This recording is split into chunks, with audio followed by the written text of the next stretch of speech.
Hi boys and girls, it's Mrs. Lauriat, and today I'd like to read you one of my favorite stories. It's called The Kissing Hand by Audrey Penn, and it's a very special book in my house. My children and I read it together every year on the night before school starts. I hope you enjoy. The Kissing Hand by Audrey Penn. Chester Raccoon stood at the edge of the forest and cried. "I don't want to go to school," he told his mother. "I want to stay home with you.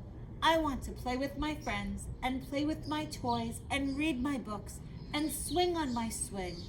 Please, may I stay home with you?" Mrs. Raccoon took Chester by the hand and nuzzled him on the ear. "Sometimes we all have to do things we don't want to do," she told him gently, "even if they seem strange and scary at first. But you will love school once you start.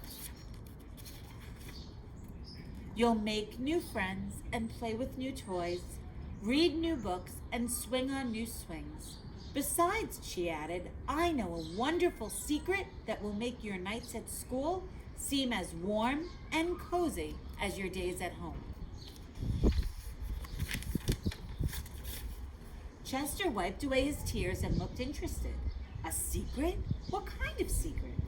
"A very old secret," said Mrs. Raccoon. "I learned it from my mother, and she learned it from hers. It's called the kissing hand." "The kissing hand?" asked Chester. "What's that?"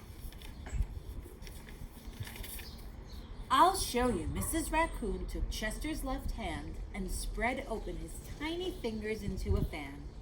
Leaning forward, she kissed Chester right in the middle of his palm.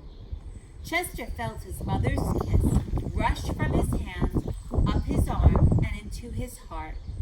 Even his silky black mask tingled with a special warmth. Mrs. Raccoon smiled. "Now," she told Chester, "whenever you feel lonely and need a little loving from home, just press your hand to your cheek and think, 'Mommy loves you, Mommy loves you,' and that very kiss will jump to your face and fill you with toasty, warm thoughts." She took Chester's hand and carefully wrapped his fingers around the kiss. "Now be careful not to lose it," she teased him. "But don't worry, when you open your hand and wash your food, I promise the kiss will stick." Chester loved his kissing hand. Now he knew his mother's love would go with him wherever he went, even to school. That night, Chester stood in front of his school and looked thoughtful. Suddenly, he turned to his mother and grinned. "Give me your hand," he told her. Chester took his mother's hand into his own and unfolded her large, familiar fingers into a fan. Next, he leaned forward and kissed the center of her hand. "Now you have a kissing hand too," he told her, and with a gentle goodbye and an "I love you," Chester turned and danced away. Mrs. Raccoon watched Chester scamper across a tree limb and enter school, and as the hoot owl rang in the new school year, she pressed her left hand to her cheek and smiled. The warmth of Chester's kiss filled her heart with special words. "Chester loves you," it sang. "Chester loves you."